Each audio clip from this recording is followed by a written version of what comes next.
tinanggap mo yung sparkle, Eman, nagpaalam ka din sa father mo, sa dad mo? Actually, doesn't know. So, pag nakauwi siya dito sa Philippines, mas surprise na lang. So wala kayong communication? I mean, hindi kayo Actually, meron nagte-text, from tawagan? time to time. Ganun, Actually, ganun lang. busy lang talaga siya masyado. Tsaka ako busy din sa showbiz. So, Eman, may time ka rin na nakabanding mo rin yung mga kapatid mo sa dad mo? Actually, hindi pa po. Hindi pa rin. Pero, But I've seen them before. pero nararamdaman mo lang welcome ka rin sa kanila. Opo, Okay. mga kapatid ko. Nagsabi naman yung mga kapatid ko na welcome ako sa kanila. Oo. They just need time to adjust. Si Jimbal kasi nagbaboxing na rin. So, hindi kayo Kakausap? Hindi pa po nagko-compare kami. sa Si boxing? Kuya Michael nag-usap na po. Si Michael lang. Oo. Paano ka na-convince na mag-artista? Actually, pinag-pray ko po yun bago po ako pumayag. Kami po ng family. Nag-pray po kami bago kami pumayag sa mga ganyang bagay. Hindi ba Nagpa- ma-apektuhan yung pagiging boksingero mo? Hindi naman po kasi minamanage naman po namin yung oras. Schedule. Lalong-lalo na pag may fight ako, hindi po ako available sa Start ka na ba workshop? Nag-start na ba? Hindi pa. Hindi, nag-start na. Pero yun nga, so next mo na ba, wish mo ba sa next project, sa project na gagawin mo, si Jillian na yung kasama mo? Of course, absolutely po. Excited ka nang ma-meet siya talaga? Very excited po ako at blessed na makita po siya. First time ba to na mag-meet kayo? First time po. Of course, bago ka mag-make yourself comfortable inside. Hindi ko ba nilo sa'yo?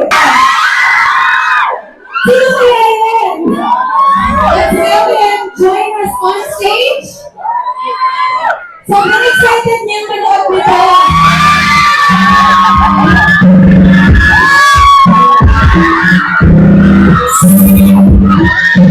Oh my goodness!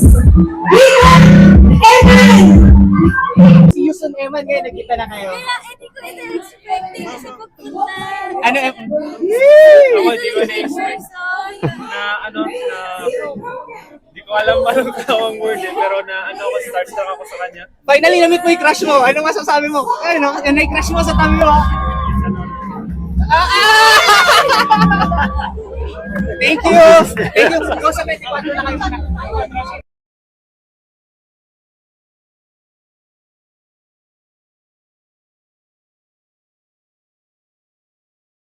Ba't may chika? Nililigaw mo na daw si chika.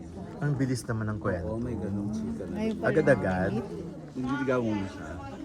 Gawa lang ni Romel yun. Baka gawa lang po yun. I'm sure gawa-gawa. Eman, ano nagustuhan mo kay Jillian? Unang-una, pagiging mapagmahal niya sa magulang niya. Yun yung natouch yung heart ko kasi bibihira lang yung anak na masunurin at mapagmahal sa magulang. So parang parehas kayo sa part na yun. Yun na yung heart ko, natouch yung heart ko. Eman, sabi mo kay Miss Jessica 5, ay kay Tito Boy nung interview mo. Bali, 1 to 10, 5 yung gusto mong ligawan si Jillian. Ngayon ba nadagdag yun? 7. Oh, 7. Ang bilis naman. Hindi, 7. Hindi pa Gusto niyong naman. ligaw. Eman, after ng interview mo sa KMJS, aware ka ba doon na maraming nag-comments na yun lang pala ganito kasimple yung bahay niya, ba't hindi pinrovide ng father mo, yung mga ganun. Anong ramdaman mo doon? Parang hindi naging maganda yung feedback para doon sa tatay mo? Ano lang naman, wala naman ako masyadong inisip tungkol sa bagay na yun kasi lagi naman may nasasabing ibang tao eh. So yun, sa mga nagsasabi ng mga negative things, wag nyo na po yun masyadong